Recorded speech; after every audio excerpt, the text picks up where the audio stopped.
Einen schönen guten Tag hier in Meggen.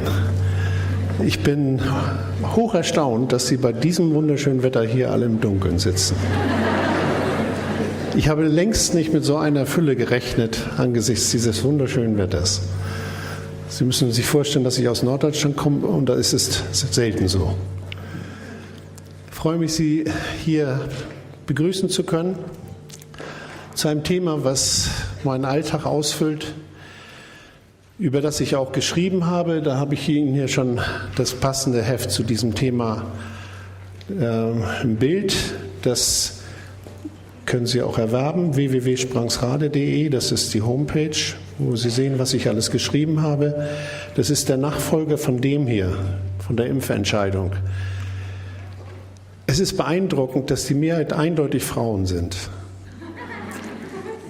Das ist nicht ungewöhnlich. Ich sehe, dass bei dieser Thematik oft der Riss durch die Partnerschaft geht und dass sich oft die Männer verweigern, sogar solche Hefte zu lesen und gar nicht darüber diskutieren wollen, ob die Impfung vielleicht überlegt werden soll.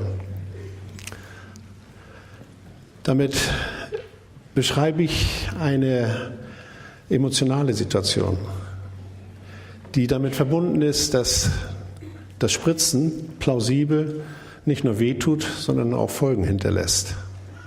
Und das, wenn man so ein kleines Kind im Arm hat, was noch so unversehrt, engelhaft ist und bis dahin unauffällig. Das will gut überlegt sein. Da spricht die Emotio gegen die Ratio, der Mann gegen die Frau häufig.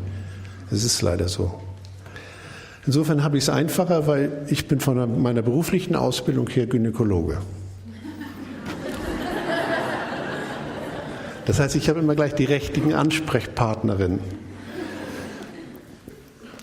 Und hier haben Sie so ein paar Daten zu meiner Person, dass Sie auch wissen, wie mein Horizont ist.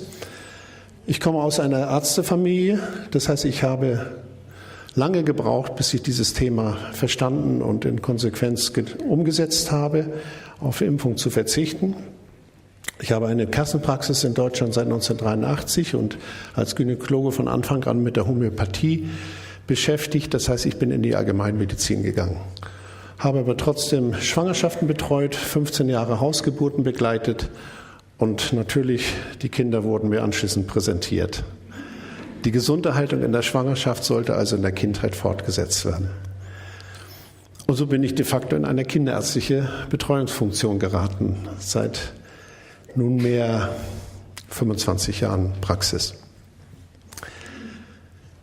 Ich ergänze allerdings, ich bin über die Akupunktur eingestiegen, dann in die klassische Homöopathie übergewechselt, bin jetzt eigentlich nur noch mit der Homöopathie beschäftigt, bewältige ca. 95% der Praxis mit der Homöopathie und die ist im besten Sinne Hilfe zur Selbsthilfe. Sie unterstützt nur das, was wir selber können. Wenn wir nicht daran gehindert werden durch Umstände wie beispielsweise das Impfen, dass die Selbsthilfe nicht mehr so funktioniert. Sie sehen, ich bin genauso treu in der Partnerschaft mit 3 Kindern und 2 Enkeln mittlerweile. Das wächst weiter. Der hier ist ungeimpft, der ist jetzt 2,5 Jahre, das ist mein erster Enkel. Und der hat bis heute nichts gehabt. Gar nichts, obwohl er schon im Waldkindergarten mitläuft und durchaus in Kontakt ist mit Gott und der Welt. So, das Besondere der Homöopathie ist die Anamnesearbeit. Das heißt, wir lernen jeden Kranken in allen seinen Belangen kennen. Ich betone natürlich die Kranken. Wir machen keine Anamnese bei Gesunden. Aber die Erkenntnisse kommen von den Kranken und die Gesunden können dadurch noch gesunder bleiben. Dabei ermitteln wir die Krankheiten, die Beschwerden, den Lebensweg und korrelieren die Daten mit allen Ereignissen, die uns berichtet werden. Operationstermine, Lebensschicksale, Unfälle, aber auch Impfung. Ich lasse mir bei jeder Anamnese seit 25 Jahren den Impfpass zeigen und korreliere die Daten mit der persönlichen Geschichte. Und da kommen sonderbare Koinzidenzen in den Blick. Dann zunehmend, wenn man das jahrelang macht, kommen Befürchtungen, dass das System hat. Und bis man das begriffen hat und dann zögerlich wird, selber da aktiv zu fordern, braucht man schon seine Zeit. Ich sagte Ihnen ja, ich komme aus einer Arztfamilie. Da war das Nonplusultra der Impffortschritt. Aber auch mit all den Problemen, die man dabei beobachten kann. Das sind jetzt schon weit über 10.000 Anamnesen, die ich gemacht habe. Das heißt, das ist Studium am Individuum, anders als das, was konventionell medizinisch passiert, Studium mit der Statistik über Massen. Aber da sieht man eigentlich, was läuft. Und das Fazit, ich will Sie damit jetzt nicht langweilen, das Fazit dieser Beobachtung ist, dass Impfungen definitiv krank machen. Das ist schon von der Definition her so. Also es gibt keinen Weg daran vorbei. Impfungen machen krank. Der Streit ist nur, wie sehr. Und alle Studien, die wir beobachten, die irgendwie den Einblick ermöglichen, ob Ungeimpfte anders davonkommen als Geimpfte, die fallen immer zu Vorteilen der Ungeimpften aus. Man will sie noch nicht machen, diese Studien. Und das, was im Vordergrund später zu beobachten ist, das sage ich jetzt so nach 25 Jahren Praxis, ist eines der führenden Probleme, dass Entzündlichkeiten entstehen, Entzündung. Das klingt mal zunächst harmlos, aber ist es nicht. Wenn Sie bedenken, dass selbst die konventionelle Medizin, gerade in meiner Nachbarschaft in Kiel, ganz neu eine Klinik gegründet hat, die sich nur mit Entzündungen beschäftigt. Und Sie sehen sich sehr fortschrittlich, dass Sie über alle Fachgebiete hinaus sich nur mit Entzündungen beschäftigen, weil darunter leiden Neurodermitiker, Allergiker, Heuschnupfenpatienten, Asthmatiker, Rheumatiker, sogar Krebspatienten. Denn langfristig führen Entzündungen zum Krebs. Wir sprechen dann vom oxidativen Stress. Entzündungen verbrauchen viel Sauerstoff. Das Fieberauftritt und Schmerzen und Immunprovokation, das kommt aus der Definition, dass Organe stimuliert werden und Funktionen sich verändern. Das ist dann die traurige Beobachtung, die man dann am Individuum macht. Aber besonders von Belang ist dann noch die Beschädigung von Nervensubstanz durch Inhaltsstoffe. Das haben Sie sicher auch schon erfahren, wer das macht. Und dann die Viruspersistenz bei Lebendimpfung, dass Viren persistieren. Eine Frage immer zu dieser Angelegenheit. Heben Sie doch mal den Finger, diejenigen unter Ihnen, die einen Lippenherpes öfters haben. Ja, dann wissen Sie, was ich meine. Sehen Sie sich mal um. Das ist 3/4 des Saales. Und das entspricht der Realität. Und das nennen wir Viruspersistenz. Denn wie das Amen in der Kirche kommt er immer wieder. Warum? Weil anders als früher Masern einmal durchgemacht, fertig, hier eben etwas nicht fertig ist. Das ist genauso mit den HPV-Viren, die hier sicher schon in der Diskussion waren. Die sind auch nicht fertig, die bleiben. 90% aller Frauen werden mit fertig, aber 10% nicht. Und die Frage ist, wer wird nicht mit fertig mit der Viruspersistenz? Denn die ist ein Baustein wieder für das Krebsereignis. Denn wir kennen die Mutationsgefahren, die von Viren ausgehen. Und das sind die permanent bleiben, sogar das Nervensystem chronisch schädigen können. Das gibt es auch bei Wildviruskrankheiten und den Eindruck haben Sie ja, wenn Sie sich beim Lippenherpes gemeldet haben, dass Sie dann eine Wildviruskrankheit haben, aber das ist ein Irrtum. Die Herpesviren haben diese modernen Kinderkrankheitsviren abgelöst. Und zu den Herpesviren gehören mittlerweile eine ganze Menge von Erkrankungen und die sind hartnäckig. Und das macht unser Immunsystem, dass die so wiederkommen. Zusammenfassend, Impfungen machen immer krank, sind keinerlei Gesundheitsgewinn, sind unnatürlich in allen Belangen, sind in der gewünschten Wirkung vielfach unbewiesen, nur mit Statistik begründet, sind ohne Vorteil bei den Seuchen der Gegenwart, denn Impfungen sind nur gegen Erreger bis heute ausgerichtet und die Probleme der Gegenwart sind die Allergiekrankheiten und da nützen sie nichts, im Gegenteil, wir haben den Eindruck, sie sind beteiligt. Und sie sind die Logik einer zweidimensionalen Krankheitssicht, Organismus und Erreger. Aber bei Allergiekranken finden Sie keine Erreger mehr. Das Modell ist sozusagen am Auslaufen. Auch wenn die Schweinegrippe wieder jetzt so darauf aufmerksam machen soll, dass es noch Erreger gibt. Aber sie sind wirtschaftlich interessant. Und nicht geimpfte Patienten, das sage ich jetzt aus meiner Anamnesearbeit, haben, und es gibt nicht viele, aber selbst die Älteren sammeln sich bei mir in der Praxis, weil sie nicht ständig mit dieser Aufforderung wieder konfrontiert werden wollen. Und die Anamnesen sind immer eindrücklich. Die sind in der Regel leer, da findet man wenig. Zeigen eigentlich die beste Entwicklung von allen im Vergleich, sind für Komplikationen nicht gefährdet. Krankheit gehört zum Leben. Aber wir müssen unterscheiden zwischen zumutbaren Krankheiten und unzumutbaren. Und die unzumutbaren sind die komplikationsbelasteten und die sind nicht tolerabel. Aber es gibt Gründe, um zu Komplikationen zu kommen, denn ohne Krankheit gibt es keine Gesundheit. Also auf die Zumutbarkeit einstellen, die der Mensch dann selber bewältigen kann. Nicht geimpfte Patienten brauchen selten einen Arzt. Ich möchte gleich der Frage vorbeugen, die immer wieder kommt, ja, ich habe hier jetzt keinen Arzt in meiner Gegend, der mich unterstützt. Den brauchen Sie nicht. Weil Sie sind Ihr eigener Arzt, beziehungsweise die Nicht-Geimpften. Weil die bieten wenig, die brauchen wenig. Und jeder Arzt ist für Notfälle zugänglich. Und man könnte sich langfristig natürlich einen, der Verständnis hat, oder einen, die Verständnis zeigt, suchen. Das muss aber kein Facharzt sein. Wir brauchen selten Medikamente. Die Ungeimpften profitieren besonders von der Unterstützung der Selbstheilung oder anders ausgedrückt, die Geimpften haben es schwerer, sich selbst zu heilen und belasten die Sozialsysteme am geringsten. Wenn man mal von der Seite durchrechnet, woher die hohen Ausgaben unseres Sozialsystems kommen, auch hier in der Schweiz ja Weltspitze, ne? In Deutschland an Nummer 3 nach den USA, woher diese vielen Ausgaben resultieren, dann wird man schon allein feststellen, dass für das Impfen aller Kinder in Deutschland 1 Milliarde pro Jahr ausgegeben wird.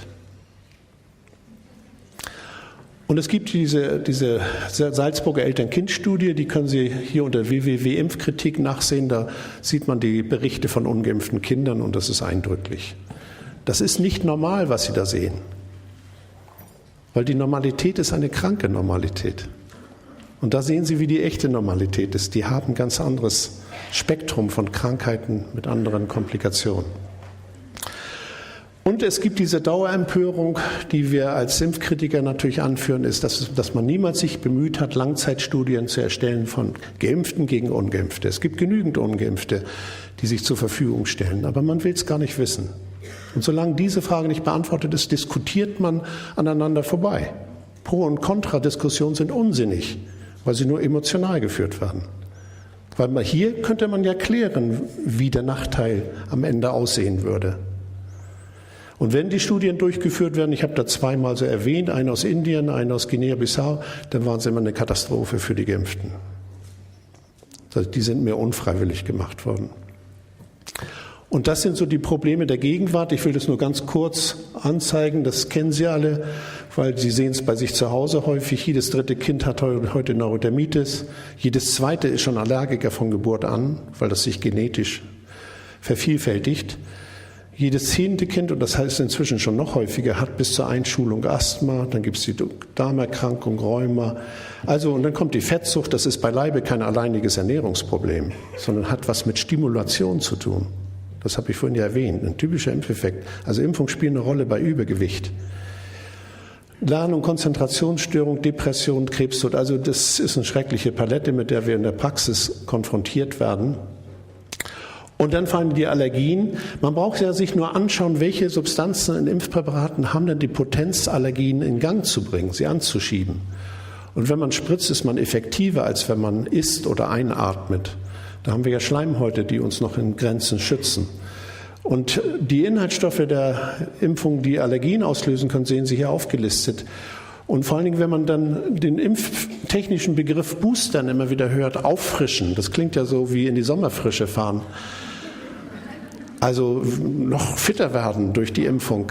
Das Gegenteil ist der Fall. Durch das Auffrischen wiederholen Sie sozusagen die gleichen Substanzen und allergisieren sich damit. Das heißt, dann werden Sie noch allergischer. Insofern auch die Frage, wenn ich jetzt schon angefangen habe, zum Beispiel eine FSME-Impfung zu tolerieren, muss ich jetzt noch die 2. oder die 3., weil ich sonst keinen Schutz hätte? Die Frage ist überflüssig. Brechen Sie sofort ab. Keine ist notwendig. Und wenn Sie schon eine haben, dann steigern Sie das Allergisierungsrisiko, wenn Sie sich eine 2. zufügen lassen. Erreger sind die fixierten Besonderheiten der Impfthematik. Alle Impfungen richten sich bis heute gegen Erreger. Aber ich hatte Ihnen jetzt schon aufgezeigt, das Erregerkonzept ist eigentlich überholt und damit ist das Impfkonzept auch überholt. Impfungen sind historisch, das ist Vergangenheit. Die nächsten 2, 3 Generationen werden sich irgendwann mal an den Kopf fassen und fragen, wie dumm waren die damals, dass sie das alles über sich ergehen ließen. Denn das Verständnis wird sich ändern, weil die Erkrankungshäufigkeit wird derartig zunehmen, wenn das so fortgesetzt wird, dass man irgendwann gar nicht anders kann, als andere Wege gehen. Also es ist bereits in meinen Augen Medizingeschichte, nützen nichts bei dem heutigen Krankheitsspektrum, tragen nur zu dem Dilemma noch bei, sind vor allen Dingen keine Vorsorge. Das ist die einzige Vorsorgeidee der konventionellen Medizin. Vorsorgeuntersuchungen sind ja keine Vorsorgen, sondern da sind sie nur noch für den Fall der Fälle früher Krebspatientin. Früher als gewünscht. Echte Vorsorge heißt ein anderes, alternatives Leben führen. Und davon möchte ich ja berichten. Sie sollen aber ein gutes Image behalten, weil sie glauben gar nicht, mit was für Macht Impfungen gegen Zivilisationskrankheiten entwickelt werden. Gegen hohen Blutdruck, gegen Diabetes, gegen das Rauchen, gegen Tod und Teufel, sogar gegen Krebs. Wo soll das denn hinführen? Jedes Organ kann Krebs kriegen. Meinen Sie, wir müssen jetzt gegen jeden Krebs eine Impfung erwarten? Das ist doch absurd. Nein, wir brauchen ein Konzept gegen Krebs. Und zwar von Geburt an, von Konzeption an, von Lebensentstehung an. Alternativen, das ist ja mein Thema, Gesunderhaltung optimieren. Das klingt natürlich sehr verschwommen. Aber einmal können wir die günstigen Zeitbedingungen nutzen. Wir haben es noch nie so gut gehabt wie heute und in der Schweiz ja schon länger, weil Frieden hier dominiert. Wir haben ein soziales Netz, wir können uns informieren, wir haben ein vielseitiges, variables Ernährungsangebot, wir kennen den Biobauern mittlerweile, wir haben zumutbare Erkrankungen, mit denen wir trainieren können. Das sind so diese grippalen Infekte, die jährlich kommen, auch wenn sie von Übersee kommen. Das sind die Möglichkeiten, Schadstoffminimierung zu betreiben. Sie kommen nie auf Null. Sie können nie für völligen Verzicht erreichen. Macht auch nichts. Ich will Ihnen das aufzeigen, dass eine Minimierung reicht. Der Organismus hat schon Kraft. Bezüglich Medikamente, Chemie, Strahlung, Medizin, Nahrungsindustrie. Es geht die Persönlichkeitsstärkung, da lege ich großen Wert drauf, weil ich ja von Schwangerschaft an mit im Spiel bin und dann die ersten Lebensjahre mit beeinflussen kann. Und das ist ein sehr wichtiges Thema. Das soziale Leben spielt eine große Rolle. Sie wissen, wie die Familien zerbrechen, immer mehr Patchwork entsteht. Belichtung und Bewegung, das ist noch so ein ganz anderes Thema. Aber wir können festhalten, ein gut versorgter, in der Kindheit behüteter, in das soziale Leben integrierter, aktiv geforderter, nicht geimpfter Mensch hat heute die beste Gesundheit. Sollte ich dreimal vorlesen. Und dieser Mensch kommt praktisch nicht für Komplikationen von Erkrankungen in Frage. Es ist ja immer das Angstszenario. Jede Krankheit kann Komplikationen machen. An Schweinegrippe kann man sterben. Sie können auch morgens beim Austreten aus dem Haus einen Dachziegel auf den Kopf kriegen. Also das Leben ist ohne Risiko nicht zu haben, aber man kann das Risiko kalkulieren. Man kann es minimieren. Die Frage ist, ob es besser minimiert wird, wenn man sich die Impfung zumutet. Für diesen so gut versorgten Menschen gelten die Statistiken, die ihnen vorgelegt werden, nicht. Ja, sie brauchen sich dann nicht in der Statistik wiederfinden, dass ihr Kind zu denen gehört, was unter Masern schweren Schaden erleidet. Das sind nicht die, die das kriegen. Also die lassen sich von diesen ganzen Dingen wenig beeindrucken. Ein bisher geimpfter Mensch kann jederzeit eine Menge unternehmen, um die Gesundheit zu verbessern. Nämlich Selbstheilung anstreben, Ernährung optimieren, biologisch nachhaltiges Verhalten beachten. Der Begriff ist nachhaltig. Unsere Medizin ist nicht nachhaltig. Denn wenn alles geimpft ist, was ist dann? Ja, es gibt keine Nachhaltigkeit. Das fehlt. Wenn Sie mit Schmerzen in eine Praxis gehen, eine konventionelle Praxis, dann kriegen Sie ein Schmerzmittel. Das ist ohne Nachhaltigkeit. Denn warum haben Sie dieses Signal? Ja, dann sollte man erstmal mehr Geduld aufwenden und den Fragen nachgehen, warum habe ich überhaupt Schmerzen? Und nicht einfach den Schmerz dämpfen. So baut man eher Komplikationen auf. Abstand von der modernen Medizin nehmen, das ist auch ein Gebot. Das sage ich Ihnen hier als konventioneller Mediziner. Kritisch werden ist die Frage. So, und an die Frauen, und das ist ja hier die Mehrheit im Saal richtig gleich, schon als Erkenntnis aus meinen letzten 30 Jahren, die dringende Warnung, wenn Sie eine Schwangerschaft hinter sich haben, lassen Sie sich nie wieder impfen und nehmen Sie nie wieder Hormone. Das ist ein ganz, ganz wichtiges Thema, weil Schwangerschaft hilft, alte Jugendsünden zu überwinden. Das heißt, für die Mädchen, die ihre ersten Schritte ins Leben machen, denen kann man die Pille nicht verwehren. Aber wenn sie dann mal eine Schwangerschaft gehabt hat, dann sollte sie nie wieder nehmen. Alternativen, die Punkte, weiß ich nicht, ob ich die von der Zeit her durchkriege, wir werden es versuchen.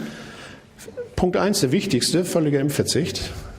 Aktiv werden, ein anderer Start ins Leben, Persönlichkeitsstärkung, Minimierung von Fremdeinflüssen, Fieber nutzen, Ernährung optimieren. Und das Letzte lasse ich sicher ausfallen, weil das wäre ein extra Vortrag, was man mit Homöopathie anfangen kann. Alternative 1, die wichtigste Alternative zum Impfen ist das Nichtimpfen. Ja, Sie lachen. Das klingt so profan. Das vollständige Nichtimpfen bis zum 15. Lebensjahr habe ich hier geschrieben, weil dann kommt immer diese Röteln-Diskussion. Also muss man eine Diskussion führen. Entscheidende Vorteile gibt es allein durch den kompletten Verzicht. Da liegen die Vorteile. Ein kleines Programm bietet Risiken. Das heißt, es liegt kein Sinn darin, sich irgendwelche Kompromissen anzuschließen, zumindest nicht von Beginn an. Die Diskussionen sind um Tetanus und Keuchhusten zu führen. Es gibt ja diese Krankheiten. Ich bin ja auch nicht so blind zu meinen, dass man da heil durchs Leben fährt, wie mit dem Auto über die Autobahn. Und man muss auch Indikationsimpfungen diskutieren, weil es gibt einfach Menschen, denen drängt man auf, unter bestimmten Bedingungen aus Indikationen, zum Beispiel drogenabhängige Hepatitis B impfen zu lassen. Das muss man diskutieren, das ist wichtig, ob es wirklich Sinn macht. Oder Gelbfieber ist beispielsweise eine Lebendimpfung, die man möglichst nicht sich zumuten sollte, aber es ist eine politische Impfung. Weil da fordert das Land, in das sie einreisen, in den Tropen, dass sie da einen Impfpass vorzeigen. Aber da gibt es genügend Möglichkeiten, da auch drum rumzukommen. Ich möchte mir also erlauben, die drängendste Frage, die wir in der Praxis diskutieren, kurz anzureißen. Können wir denn auf Tetanus verzichten? Also über die diskutiere ich am meisten, weil das ist so ein Selbstläufer. Meine Kollegen kümmern sich mehr um die Impfung als um die Wunde in der Ambulanz.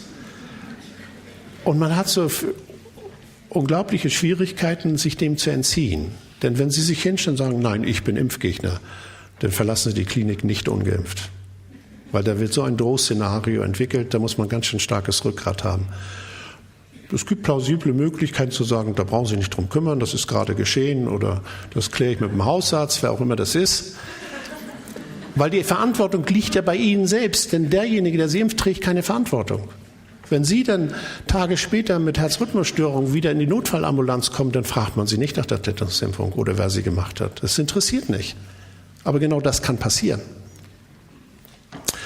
Das ist eine Erreger aus einer Gruppe von Bakterien, die für die Beseitigung von Leichenteilen zuständig sind. Also immer wenn Wunden existieren, wenn schwere Wunden vorkommen, dann kommen diese Erreger ins Spiel. Und allen ist gemein, dass sie Toxine entwickeln. Und gegen Toxine kann man keine Impfung entwickeln.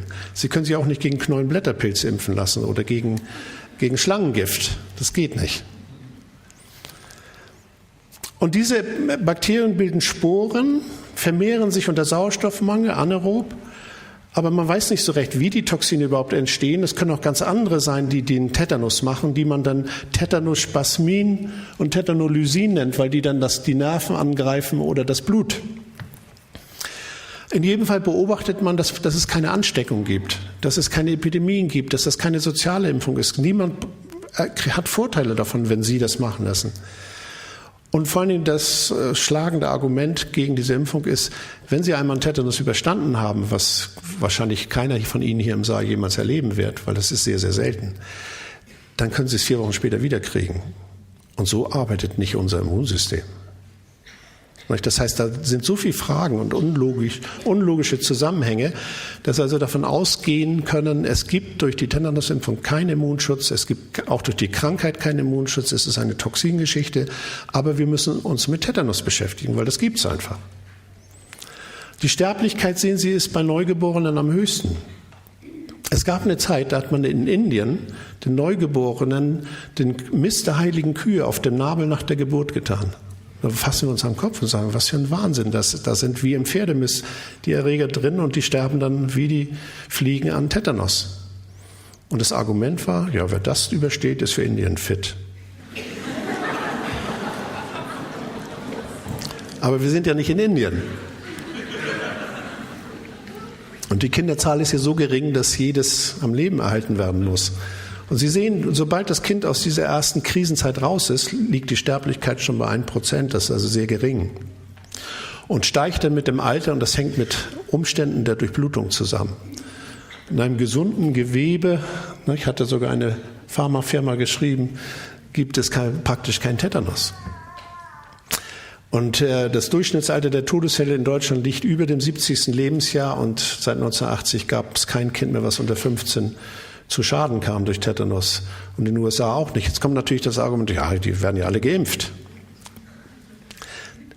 Aber die Häufigkeit einer Tetanuserkrankung an sich im Kindesalter ist seltener als ein Sechser im Lotto. Also wenn Eltern so, ich lege nahe, warten Sie doch mal das erste Lebensjahr ab. Warten Sie doch mal ab, wie Ihr Kind dann gedeiht. Dann haben Sie den Vergleich zum Nachbarkind. Und der ist schon erschreckend genug. Nicht, dass Sie mich falsch verstehen. Und dann kommen die Eltern am Ende des ersten Lebensjahres und fragen, ja, jetzt müssen wir doch langsam mal impfen. Und dann frage ich, ja, wie geht's denn Ihrem Kind? Und dann sagen sie, ja gut. Dann frage ich, möchten Sie das ändern? Nein, natürlich nicht.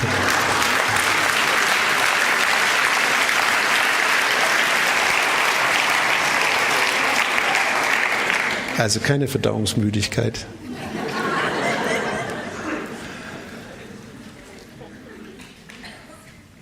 Und dann bin ich natürlich gefordert, über Tetanus zu sprechen. Weil das ist ein reales Problem. Es wird ja auch dann entsprechend drastisch dargestellt. Die erste Antwort ist, glauben Sie, dass Sie einen Sechser im Lotto mal kriegen? Weil das ist ja das gleiche Niveau. Also damit sind wir schon auf einem Niveau, was so viel besagt, wir lassen mal die Kirche im Dorf. Und wenn wir die Bedingungen der Begünstigung kennen, dann können wir auch wirksam etwas tun. Wir können handeln. Gefährdet sind Schwerverletzte, Tierbisswunden, weil Tierbisse bringen Speichel. Speichel enthält Eiweiß und Eiweiß macht immer Entzündung. Wie ja die Impfung selber auch Eiweiß enthält und auch Entzündung macht. Dann natürlich Notsituationen. Operationen, Narkosen, Kriegstraumata. Das begünstigt natürlich im allgemeinen Sinne Immunschwäche. Und was ich in der Praxis beobachtet habe, und die wenigen Berichte in Deutschland, die über Tetanus beschrieben werden, leichtfertig, in Anführungsstrichen, aufgefrischte nach Verletzung. Das heißt, die Impfung selber fördert das Risiko, Tetanus zu kriegen. Und fraglich auch die den sogenannten Passivschutz kriegen, weil die Passivimpfung wird ja hergestellt, indem man armseligen, freiwilligen Schluckern gegen Geld gleich 5 Impfungen auf einmal gibt, damit sie ihre Antikörper entwickeln, die sie gar nicht haben. Also hier die freiwilligen Probanden, die hyperimmunisiert werden. Aber wenn die Impfung keine Immunreaktion hinterlässt, dann können die natürlich auch wenig zur Verfügung stellen. So, die Häufigkeit liegt irgendwie im Niveau eines Sechsers im Lottos, und die Begünstigung vom Tetanus läuft durch den Sauerstoffmangel. Das ist die Geschichte mit dem rostigen Nagel. Nicht? Da kommt ja keine Luft hin, wenn Sie den in die Ferse bekommen. Tierbisse, weil sie immer Speichel haben. Entzündung, das ist ein Hauptthema, weil Entzündungen machen die Wunde sauer. Und der saure Wund-pH fördert die Entwicklung vom Tetanus. Und da liegt der Schlüssel der Homöopathie, dass wir Arzneien anbieten im Rahmen der Wundnachbehandlung, die Entzündung verhindern sollen. Das ist der entscheidende Trick. Der Unfallschock trägt natürlich auch dazu bei, die Impfung selber. So, und wie können wir Tetanus verhindern? Indem wir die Wunde bluten lassen, weil das ist im besten Sinne Immunschutz, weil da sind ja hochaktive Substanzen drin und Zellen. Und dass wir noch nachhelfen, wenn es notwendig ist, mit Spülen. Spülen heißt sie in dem Leitungswasser, das ist in Zentraleuropa definitionsgemäß keimlos, keimfrei. Können Sie also unbedenklich spülen, was ja bei dem Flaschenwasser nicht immer der Fall ist. Und mache 1% Kochsalz rein, weil dann brennt es nicht, wenn Sie es einem Kind in die Wunde schütten, sonst lässt es das nicht zu. Das wäre so auf eine Tasse eine Prise und auf einen Liter einen Teelöffel. Und ein Schuss Spülmittel. Flüssigseife. Ganz wenig. Denn diese Flüssigseife nimmt die Oberflächenspannung. Hier habe ich das nochmal, die Wundspüllösung. 1% Kochsalz, Calendula muss nicht sein, können Sie auch machen, aber Seife. Ein Spritzer von Ihrer Flüssigseife hebt die Oberflächenspannung des Wassers auf und verteilt das Wasser sozusagen optimal im ganzen Wundgebiet. Das ist wichtig bei Bisswunden oder auch bei sonstigen Verletzungen, die verschmutzt sind, an die man rankommen muss. Das ist also ein ganz wichtiger Vorgang, so und das, was die meisten versäumen bei dieser Angelegenheit, und das ist leider immanent wichtig, das ist die Ruhestellung. Denn wenn Sie die Gliedmaße nicht ruhig stellen, dann kriegen Sie Ihre Entzündung. Das wissen Sie alle von verschleppten Wunden, weiterarbeiten und dann haben Sie abends eine geschwollene Gliedmaße. Und dann haben Sie das Problem. Also wenn Sie beispielsweise einen rostigen Nagel treten, dann müssen Sie sofort die Arbeit beenden, auch wenn es der Eigenanteil am Eigenheim ist und Sie so wenig Zeit haben. Spüren können Sie nichts, aber das Bein hochlegen und zwar über das Herz, über die Herzebene, also richtig hoch. Wenn Sie einen Finger verletzen, dann müssen Sie ihn dem Kind auf die Schulter binden mit einem Dreieckstuch. Ja, Ruhestellung über der Herzebene, weil das kennen Sie vielleicht von eiternden Fingerwunden, wenn Sie die Extremität hängen lassen, dann pocht es gleich. Das heißt, Sie kriegen Stauung und diese Stauung fördert die Entzündlichkeit. Also Entlastung, hochlagern. Und dann 12, 24, 36 Stunden, je nach Schwere der Wunde, so bleiben. Mit kleinen Unterbrechungen, die man so in der Notdurft hat. Und dann ist die Sache gelaufen. Das heißt, das Tetanusrisiko und die Komplikation durch die Wunde. Wenn man das nicht macht, und das ist so häufig, wenn die Betreffenden sich dann als Patienten melden, dann ist das schon gelaufen. Dann haben sie schon die dicke Gliedmasse. Das ist ärgerlich, dann wächst das Risiko. Und sie haben dann homöopathische Soforthilfe. Arnika, ich übergehe das schnell, ne? Das ist die klassische Arznei für Blutung, Quetschung, Faserriss. Sowas gebe ich dann immer akut in einer C30-Potenz. Hypericum für Nervenverletzungen, wenn man sich also mit dem Hammer auf den Fingerbeere klopft, den Finger in der Autotür quetscht. Das ist nicht Arnika, sondern gleich Hypericum. Und dann ist das Ledum unser wichtigstes Mittel, der Sumpfpors bei den Bissverletzungen, bei den richtig schmutzigen Wunden. Sofort C30 und das 3 Tage lang. Ich mache das so, dass ich am ersten Tag 3x3 Kügelchen geben lasse, am zweiten Tag 2x3, dritten Tag 1x3 und dann ist das sowieso alles gelaufen. Und Cantaris bei den Verbrennungen. Und wieso sind das Tetanuswunden? Da ist doch Hitze und hat alles Leben zerstört. Das ist deswegen eine tetanusrelevante Wunde, weil das Gewebe idealer Nährboden für bakterielles Wachstum ist und die sekundäre Verschmutzung das Hauptproblem wird. Also die nachfolgende Verschmutzung. Also muss man sich mit den Verbrennungswunden beschäftigen. Und dann sieht das so aus, dass man sich verabschieden sollte von dieser Kaltwasserbehandlung, die schulmedizinisch empfohlen wird. Sofort die Extremität in kaltes Wasser tun oder die verbrannte Stelle. Das ist eine Maßnahme ohne Nachhaltigkeit. Weil was tun Sie damit? Da ziehen sich Gefäße zusammen und Sie sind sofort schmerzfrei. Aber nehmen Sie die Extremität wieder raus, geht's wieder los. Aber das größere Problem ist ja, wie komme ich über die nächsten Tage? Wie kann ich die Wunde reinhalten? Mit Kaltwasser fördern Sie geradezu die Infektion. Dann kommen die Infektionen und dann wächst das Risiko. Nein, seit letzten Weltkrieg von Homöopathen verbreitet. Hochprozentige alkoholische Lösung. 12 bis 24 Stunden auf die Wunde und immer feucht halten. Mit einer zweiten Abdeckung dafür sorgen, dass die Nässe nicht verschwindet. Und dann nach 24 Stunden nimmt man diesen Wickel runter und dann hat man so eine Waschfrauenhaut, wie wenn sie die ganze Zeit so mit den Fingern im Wasser gewesen sind. Und dann lässt man das belüften oder bei Kindern packt man steril ein, damit da kein neuer Dreck reinkommt. Und dann sind die meist um einen Schweregrad leichter. Und Alkohol desinfiziert, hält also 24 Stunden die Wunde rein. Und es trocknet ab und kann primär leichter heilen. Und wir haben verschiedene Optionen bei Verbrennung, das will ich jetzt hier mal nicht weiter eingehen. Keuchhusten ist die zweite Diskussion und das ist eine echte Bedürftigkeit, weil Keuchhusten darf im ersten halben Lebensjahr nicht vorkommen, weil Kinder tun sich einfach schrecklich schwer mit Keuchhusten im ersten halben Lebensjahr. Und wenn man gegen Impfung plädiert, dann ist es ja eine reale Bedrohung. Und selbst was die Impfung selber angeht, die Geimpften sind ja auch nicht sonderlich geschützt. Die können es sogar, ohne dass sie davon wissen, weitertragen. Das heißt, die Mutter, die Keuchhusten geimpft ist, kann ihr Baby anstecken, ohne dass sie weiß, dass sie Keuchhusten gerade aufgegriffen hat. Das ist ärgerlich. Hatten Sie früher in der Kindheit Keuchhusten durchgemacht, dann sind Sie ein lebenslang praktisch, nicht theoretisch, aber praktisch immun. Das heißt, dann ist Sicherheit da. Also geht es darum, Eltern klarzumachen, achten Sie auf Keuchhustengefahr. Wenn ein Kind nicht geimpft ist und 1 Jahr alt ist, dann darf es Keuchhusten durchmachen und wird es ohne Probleme durchstehen. Es ist zwar anstrengend und Mutter braucht anschließend eine Kur. Und außerdem sind Sie hier am Alpenrand, denn Keuchhusten wird wunderbar leichter, wenn man in die Höhe fährt. Da habe ich in Norddeutschland mehr Probleme. Also das lässt sich managen. Das ist ein Bakterium, das wird über Tröpfcheninfektion übertragen. Inkubationszeit von 1 Woche und dann hat man erstmal so einen unspezifischen grippalen Infekt und da ist die Ansteckung am höchsten. Da sind noch Antibiotika wirksam, die gebe ich auch einem Kind im ersten halben Lebensjahr, weil ich möchte es da nicht erleben.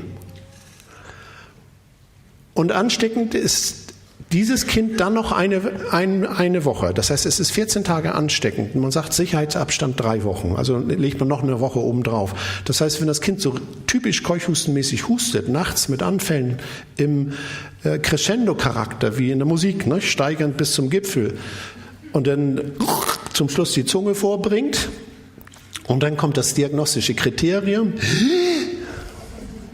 der ziehende Atemzug.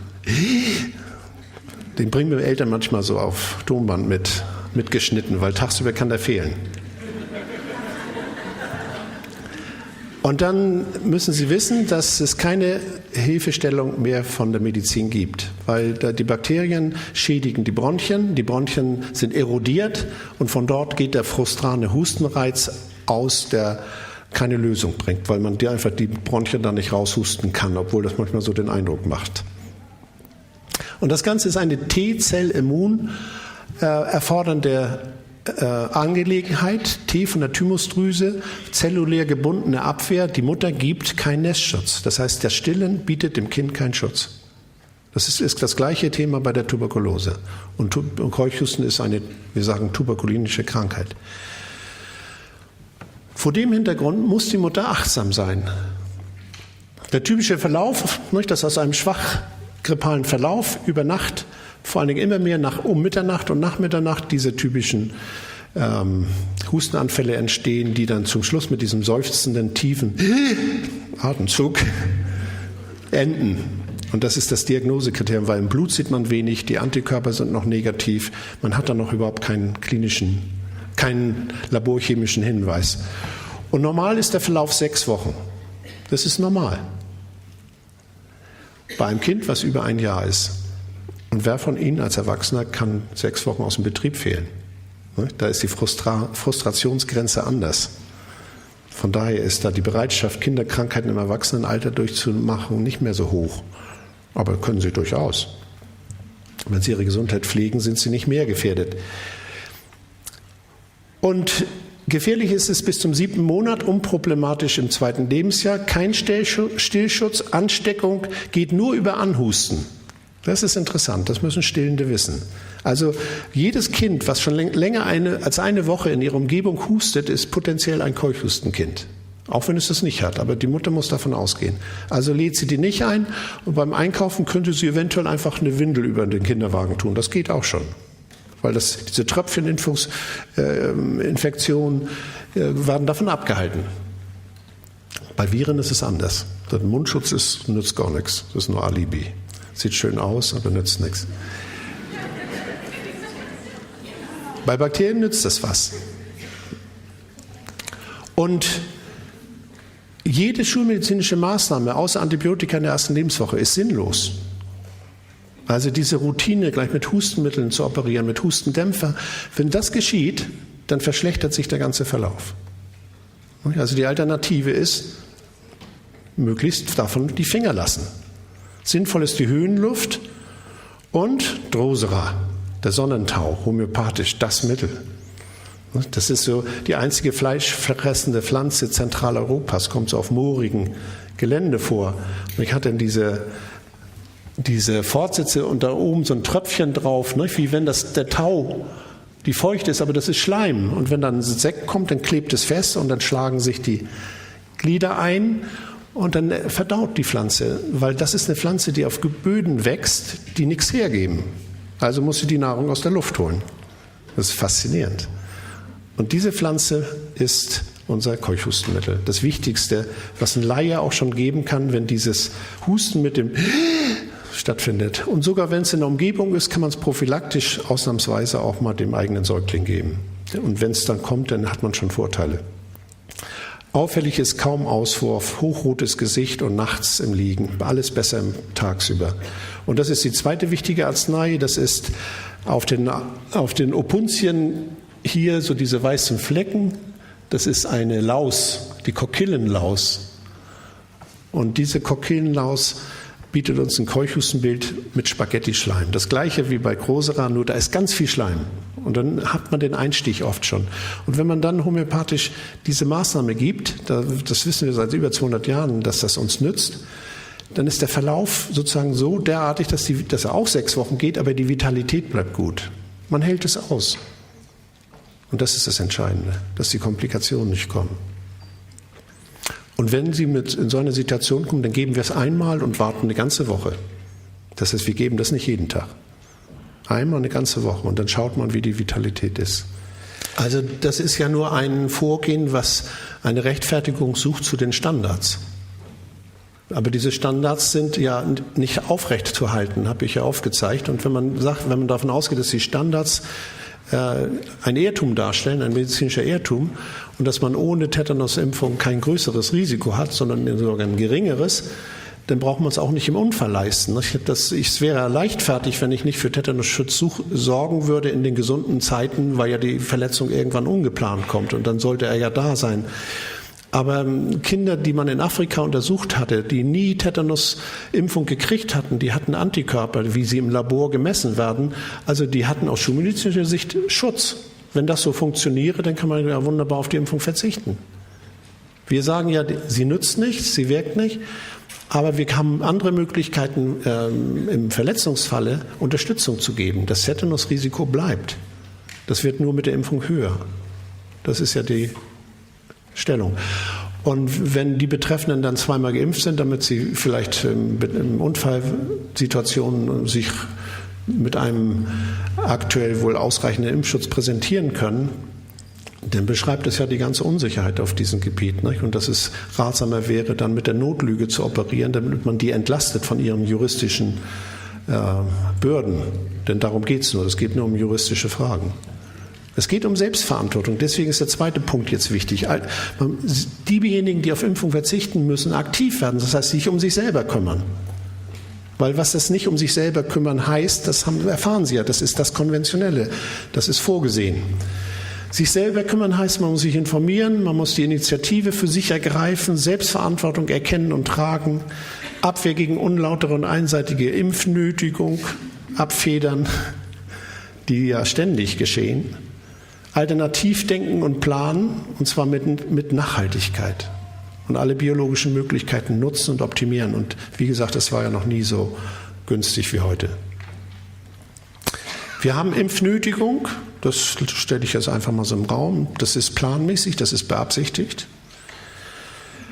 Impfungen sind aber ein Selbstentscheid, weil Injektionen sind Körperverletzungen und dafür müssen sie Selbstentscheid geben. Nur Jugendliche, denen unterstellt man, dass sie nicht selbst entscheiden können und dass sie noch nicht volljährig sind. Also übernimmt dann der Arzt die Verantwortung. So heißt es juristisch. Er tut es aber nicht, denn wenn dann Schaden daraus entsteht, dann wird er da niemals hier in Europa zu Strafen kommen. Oder selten. Also gilt es darum, dass man Aufklärung und Selbstentscheid herbeiführt. In Deutschland gibt es sogar den Paragraph 1 der ersten ärztlichen Berufsordnung, der heißt, der Arzt hat das Selbstbestimmungsrecht des Patienten zu achten und zu respektieren. Und das wird ausgehebelt. Dritte Alternative, ein anderer Start ins Leben. Das überfliege ich auch. Also ich gehe davon aus, dass Schwangere im besten Sinne schwanger geworden sind, weil sie gesund sind und keinen Facharzt brauchen, weil sie nicht krank sind. Und gesund bleiben und schwanger bleiben ist ein Akt bester Gesundheit. Das heißt, nur 20-30% Risikoschwangerschaften bräuchten einen Facharzt und engere Betreuung, der Rest nicht. Der Rest wird aber durch Angst zu den Fachärzten geschickt. Das heißt fast alle. Und damit werden sie mit Angst konditioniert, nehmen jede Menge Medikamente, völlig unsinnig, vor allem Vitamintabletten, also Vita, das Leben. Schwangere sind die Protagonisten der Vitaminverordnung, nicht? Weil die bieten das beste Image, weil sie ja als Schwangere das sogar nehmen. Dann kann es mir als Nicht-Schwangere ja auch nicht schaden. Das ist die Vorstellung. Nicht? Die fördern sozusagen den Verkauf. Das lässt sich alles in Frage stellen. Nur wenige bräuchten es, die meisten nehmen es. Ich habe dazu eine Kritik geschrieben, falls es Sie interessiert. Und die werden konditioniert schließlich zu einer katastrophalen Geburt. Jede dritte Schwangere kriegt heute ihr Kind operativ. Und es ist die teuerste Geburt, die komplikationsreichste Geburt. Und es wird ihnen vorgegaukelt, dass sie, wenn man das plant, ein ausgeschlafenes Team haben und dass man das Ganze einfach machen kann. Dann heißt es Wunschkaiserschnitt. Dabei, ich gebe dir nur das Stichwort dagegen als Geburtshelfer. Eine Unterstützung für eine physiologische Geburt ist die perfekteste Psychotherapie. Weil die Frau geht durch solche Tiefen ihres Lebens, dass sie danach gewinnt. Und sich nicht mehr impfen lassen sollte und keine Hormone mehr nehmen. Eine andere Geburt, die findet zu 98% im Krankenhaus statt. Und das müssen Sie sich über die Zunge zergehen lassen, im Krankenhaus. Das ist nicht der richtige Ort. Es ist nur durch Angst konditioniert. Stillen, auch nur ganz kurz, wieso stellt man das in Frage? Die beste Ernährungsquelle des Menschen, es ist doch pervers. Da kam die Kunstmilch und dann hat man gesagt, das ist doch viel einfacher, viel besser und wird ständig boykottiert. Es gibt zwar stillfreundliche Krankenhäuser, es gibt Laktationsberaterinnen und da wird eine Menge getan. Und trotzdem kolportiert man immer wieder so Hinweise, ach, hören Sie doch mit 4 Monaten auf oder begrenzen Sie es. Und warum die Blicke allein, wenn eine Frau in einer Straßenbahn ihr 3-jähriges Kind an die Brust nimmt, die müssten Sie mal sehen. Ja, mit 3 Jahren, das ist doch der Wahnsinn. Das Kind noch an der Brust. In Afrika, so im einfachsten Region, ist 4 Jahre normal. Wo sind wir da gelandet? Nicht? Wie sehr hat sich da etwas pervertiert? 1990 war der Tiefpunkt. Also ich will das jetzt mal übergehen, weil ich möchte zu diesem Punkt Nestschutz und Persönlichkeitsstärkung. Es gibt die Selbstverantwortung der Eltern zu ihrem Kind und sie schützen eine ungestörte Entwicklung. Wenn Sie jetzt in dieser Zeit, gestern hatte ich eine Konfrontation mit Schwänen, ich habe nicht gesehen, dass die Junge hatten, ein bisschen zu nah dran. Sie hätten den Schwanvater mal sehen sollen, wie der sich ins Zeug legte. Jetzt übertragen Sie das mal auf so ein junges Ehepaar. Kleines Kind in der Wiege und nun kommt jemand mit der Spritze. Haben Sie schon mal so einen Schwanvater gesehen? Und die Mütter sind noch aggressiver. Das können Sie mit Bären erleben, wenn Sie mal in Kanada wandern gehen. Ich bin da Kanu gefahren und dann so einer Bärenfamilie begegnet. Das ist lebensgefährlich. Die Bären setzt sich mit ihrem ganzen Körper und Leben ein. Und der Mensch hat die Ratio. Es ist doch sinnvoll. Das emotionale Bewusstsein reift in den ersten 3 Jahren. Sie alle, wie Sie hier sitzen, haben seltenst, nur wenn Sie schwer traumatisiert sind, seltenst Erinnerungen an die ersten 3 Lebensjahre. Hat man kein Gedächtnis. Aber es gibt ein Gedächtnis und das heißt emotionales Gedächtnis. Und wir kennen schon die Hirnformation, das ist der Hippocampus. Das ist eine Hirnformation im Stammhirn. Nämlich das, an das man herankommt, wenn eine Frau durch die Geburt geht. Denn wenn sie da physiologisch begleitet wird, geht sie durch Endorphinphasen, das sind innere Opiate, die kommt in Betäubungszustände. Und diese ersten 3 Jahre der Prägung dieses Hippocampus, dieses emotionalen Bewusstseins, geschieht über Berührung, über körperliche Nähe, über die Gewissheit der Bezugsperson, weil es gibt ja das Bonding gleich nach der Geburt. Das Kind sieht die Mutter sieht das Kind. Und die treffen sich im Blick, obwohl das Kind ja noch gar nicht so gut gucken kann, und haben sich. Und zwar bis zum Tod. Das ist eine unglaubliche Bindung, die da entsteht, egal wie das Leben läuft. In der Regel jedenfalls. Die Gewissheit der Bezugsperson entsteht und das Kind hat ja schon in der Schwangerschaft immer gehört, wie die Mutter redet und singt und was sie so macht. Und nach der Geburt reagiert es sofort auf die Stimme der Mutter, wenn die irgendwie im Raum kommt. Deswegen wird der Vater anfangs angeschrien. Und er ärgert sich dann, wieso er da nicht so zum Zuge kommt. Aber ist das Kind mal 6 Wochen alt, fängt es an zu lachen, das heißt, es reagiert und dann kann der Vater einsteigen. An sich schon früher. Und dann entsteht so ein Lebenslernprozess in diesen ersten 3 Jahren, der mit 3 Jahren sagt, fängt das Kind an, ich zu sagen, ich will. Das nennen wir dann Trotzphase, weil sie wollen dann oft anders.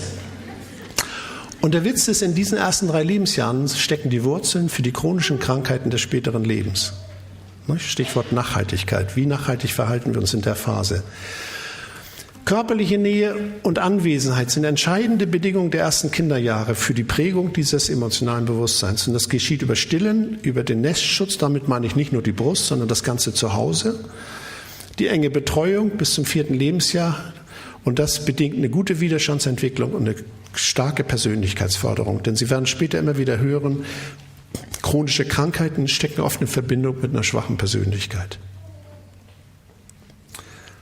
Frühgeborene, das sind Erkenntnisse aus der Kindermedizin, entwickeln sich besser, wachsen schneller, bekommen weniger Hirnschäden, Herz und Lunge kräftigen sich schneller, werden früher stationär entlassen, wenn sie viel Wärme und Zuwendung bekommen. Denn durch sensuelle Impulse, das heißt durch gefühlte Impulse, reifen das Gehirn und die schützenden Markscheiden schneller. Drehen Sie den Satz mal um. Dann haben Sie das Dilemma eines Brutkastens. Und Säuglinge haben eine Sprache, aber die heißt Berührung. Blähungskoliken kennen die vielleicht junge Eltern, nicht? Dass Kinder Krämpfe haben nachts. Das nenne ich Ärgerreaktion des Kindes, da spricht der Bauch. Berührung ist die erste Sprache, das Fühlen, das Verstehen kommt ja erst nach 3.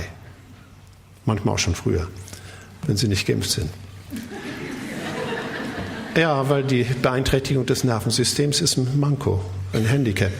Die regelmäßige Berührung beschleunigt die Entwicklung, kräftigt die Knochen, fördert die geistigen Fähigkeiten, auch die Kompetenz, lässt die Mütter weniger unruhig und depressiv werden. Also es ist auch ein Vorteil der Mutter und ermöglicht auch den Vätern mehr Nähe.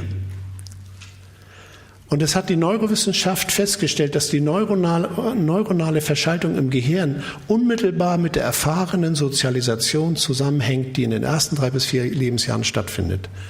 Das ist die Präferenz für das Gesicht, das ist die Affektstimulation durch Nähe und das ist das Erkundungsverhalten nur mit der sicheren Anwesenheit des bekannten Gesichtes. Haben Sie mal gesehen, wie sich 2-Jährige in der Sandkiste um eine Schaufel bis aufs Blut kloppen? Streiten. Norddeutsch kloppen. Weil die haben das Bewusstsein, die Erde dreht sich nur um mich. Ich bin das Zentrum des Lebens. Und dann kommt so ein anderes Kind und behauptet das Gleiche.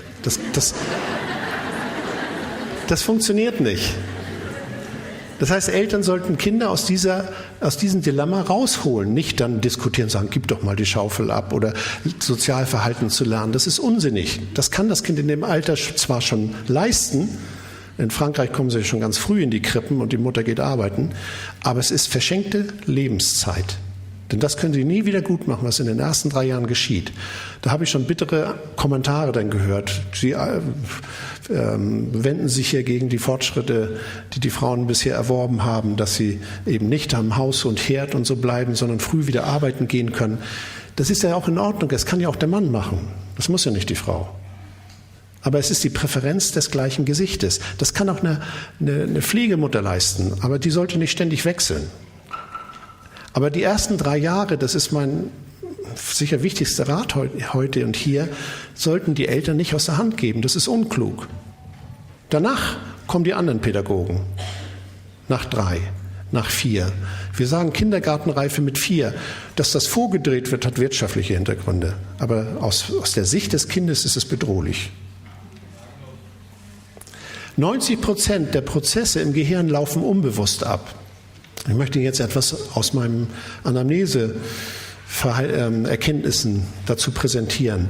Das heißt, wenn Sie irgendwie reagieren, dann sagen Sie manchmal, ich reagiere aus dem Bauch raus. Ich weiß, ich muss es so machen. Dann meinen Sie damit Ihre Prägung aus den ersten 3 Jahren. Und 90% läuft unbewusst. Das heißt, Ihre rationale Entscheidung ist nur eine sehr kleine. Und das Unbewusste entscheidet über den Grad an Wohlbefinden durch lebenslange Festschreibung der frühen Gedächtnisinhalte in Ihrem Gehirn. Und das sind die erfahrenen Gedächtnisinhalte aus den ersten 3 Lebensjahren und die sich dann vernetzen. mit den anderen wachsenden Fähigkeiten und Strukturen. Und damit verbindet sich die stabile Basis des Selbstvertrauens. Das ist die Gewissheit der Bezugsperson. Das ist zumindest eine wichtige Säule. Das kann man also schon früh im Leben leisten, Kinder alternativ fit zu machen für die Herausforderungen unserer Welt. 3 Jahre. Natürlich ist es ein Dilemma, wenn dann das zweite Kind kommt, dann nochmal 3 Jahre und dann kommt das dritte. Irgendwann kriegen dann die Elternteile das Gefühl, sie sind nur noch an Haus und Hof gebunden. Aber das lässt sich eben auch anders organisieren. Aber ich sehe in den Anamnesen den sogenannten Neurotizismus oder die emotionale Instabilität. Unten ist die Quelle, das kommt nicht von mir, aber ich kann das bestätigen. Das sind Menschen, die einfach mit einer chronischen Traurigkeit durchs Leben laufen, mit einer latenten Depression. Sie sehen die Dinge negativ. Das sind die Patienten, die wir häufig kriegen, die in den Rückzug treten, wenn Konflikte auftauchen, weil sie sich nicht wehren können oder wollen. Die unzufrieden werden in ihren Beziehungen, zu denen sie irgendwann mal Ja gesagt haben, weil sie sich immer als die Gebende erleben. Sie geben immer und haben das Gefühl, sie bekommen nichts. Weil sie schon früh gelernt haben zu geben, weil man auf ihre Bedürfnisse gar nicht eingegangen ist oder gering. Sehnen sich nach Nähe, doch können diese dann nicht annehmen. Weil die Nähe auch in der Kindheit, der ersten Jahren, nicht so erfahren wurde. Ich brauche immer nur in diese ersten Jahre zurückgehen, um dann zu verstehen, warum sie als Erwachsene das Problem haben. Und das kann man nicht mit Psychotherapie lösen. Das kann man mit einer anderen Geburt lösen. Aber das wird natürlich eine schwierige Herausforderung. Und dahinter steckt dann das Gefühl, zu kurz gekommen zu sein oder versagt zu haben. Das ist eine selbstempfundene Tragik des ungelebten Lebens, die dann irgendwann dieses Gefühl kommt, ich habe vom Leben noch nichts gehabt. Das nennen wir dann manchmal auch Burnout. So, die Persönlichkeitsstärkung geschieht also durch Nähe, durch Berührung, durch die Beständigkeit, dass immer jemand da ist. Das heißt durch Zuverlässigkeit und Gewissheit. Durch Zuverlässigkeit und Gewissheit. 3 Jahre, und nochmal zur Wiederholung, dreht sich die Welt nur um mich, meint das Kind. Und die soziale Kompetenz kommt erst nach 3 bis 4 Jahren. Wohlgemerkt, Kinder können die auch früher lernen. Aber der Preis ist hoch. Auf die Länge des Lebens gesehen, im Sinne der Nachhaltigkeit. Und es gibt, wenn Ihnen das misslungen ist, noch das Triple-P-Konzept, das ich hier gerne erwähne.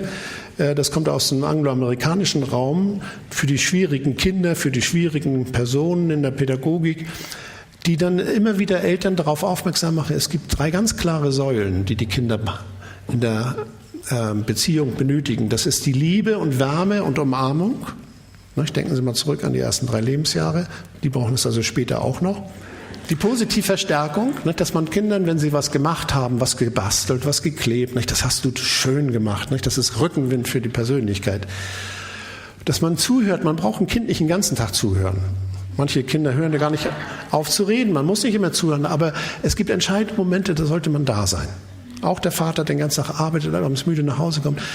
Es kann nur ein kurzer Moment sein, aber einfach mal signalisieren, ich interessiere mich für dich. Und das Dritte ist das Schwerste, das wird dann geübt in solchen Kreisen. Ein Nein bleibt ein Nein. Und nicht, wenn das Kind schreit, dass es zum Jein wird und wenn es sich voll ins Zeug liegt, dass aus dem Jein ein Ja wird. Dann können Sie früh, schon in der Stillzeit, ein Kind konditionieren auf ein ganz schwieriges Kind. Weil das lernt schon früh, wenn ich mich ordentlich ins Zeug liege, kriege ich alles, was ich will. Insofern ist das der schwierigste Teil. Aber wenn Sie in den ersten Kinderjahren dem Kinder Schwierigkeiten machen, werden Sie eine leichte Pubertät haben. Und wenn Sie eine zu große Nachgiebigkeit in den ersten Lebensjahren haben, ein Kind mit Liebe überhäufen, dann kriegen Sie eine ganz schwere Pubertät. Und Sie werden die Welt nicht verstehen. Am besten denkt man dann an die eigene Kindheit zurück. Also das nehmen wir dann jetzt mal als Zusammenfassung. Kinder lernen und reifen optimal durch Herausforderungen, durch das Überwinden von Widerständen, möglichst von klein auf an, eben nicht immer rumtragen, sondern selber laufen lassen, nicht von Fernseher, sondern selber spielen lassen. Durch das Spiel, das ist enorm wichtig, dass auch Eltern mit Kindern spielen oder ihnen selber Anregungen gibt. Durch Bewegung und Belichtung, das hat auch was mit Rachitisvermeidung und solchen Dingen zu tun, dass man keine Medikamente braucht fürs Kind. Durch gute Ernährung, und das wollte ich hier eigentlich auch noch differenzieren, was gute Ernährung ist. Eine Umweltministerin von früher in Deutschland hat das auf den Punkt gebracht. Orientieren Sie sich an Rohlingen. an Rohlingen. Das sind unbehandelte Lebensmittel, die Sie roh kriegen. Da müssen Sie nur noch sehen, wo Sie sie herkriegen. Und die verarbeiten Sie selbst. Und das Zweite ist, der Mensch hat am meisten Eiweißzufuhr in dem ersten Lebensjahr, weil nie wieder wächst er so schnell wie im ersten Lebensjahr. Und danach sinkt das Eiweißbedürfnis. Das heißt, reduzieren Sie einfach den Fleisch- und Fisch- und Milch- und Käseanteil. Nicht, dass man ganz verzichtet, aber das ist der kleinste, den wir brauchen. Durch ein unterstützendes Umfeld, welchen Sinn macht es, wenn Sie ein ungeimpftes Kind haben, das in eine Schule zu geben, wo das sofort vom ersten Tag gefordert wird? Da kommen Sie ja nur in Konflikte. Manchmal geht es nicht anders, dann müssen Sie eben einfach schweigen und sagen, es ist einfach so, ich möchte es nicht. Oder habe einen Impfpass verloren beim Umzug oder ist verbrannt. Kann man kreativ werden. Um die eigene Position durchzuhalten. Durch soziale Konkurrenz, nicht? Kinder brauchen Konkurrenz, das ist dann der Kindergarten, der hat Wichtigkeit, aber Kinder brauchen keinen Kindergarten, sie brauchen aber Kinder. Das heißt, Sozialverhalten lernen sie mit anderen Kindern. Und da ist der Kindergarten nicht unbedingt notwendig, wenn der zum Eintritt verlangt, bitte nur mit vollem Impfpass, wie in den USA. Das kann hier auch kommen. Dann sucht man sich eine Spielgruppe, die man selber auf die Beine stellt. Durch zumutbare Krankheiten, lassen Sie Krankheiten zu, lernen Sie mit Fieber umgehen, das habe ich in meinen Broschüren, nicht impfen, was dann auch ausführlich beschrieben. Keine Angst vor dem Fieberkrampf, der ist harmlos, der darf stattfinden, der ist ungefährlich, aber sieht schrecklich aus.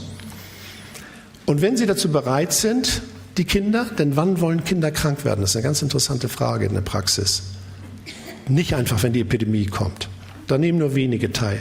Andere machen es, wo sie es gar nicht erwarten. Das gibt einen Sinn für Krankheit. Nur wir haben da keinen Sinn für. Gelernt. Kann man ja nachholen. Durch Fieber. Ne? Fieber ist das Heilmittel, das müssen Sie sich mal vor Augen halten, das Heilmittel der Allergiekranken, der Asthmatiker, der Krebskranken, der Schizophrenen. Da macht man auch Fieberkuren. Fieber ist aber das, was in den ersten Lebensjahren am besten klappt. Und später wird es immer schwieriger. Herzlichen Dank. Gut.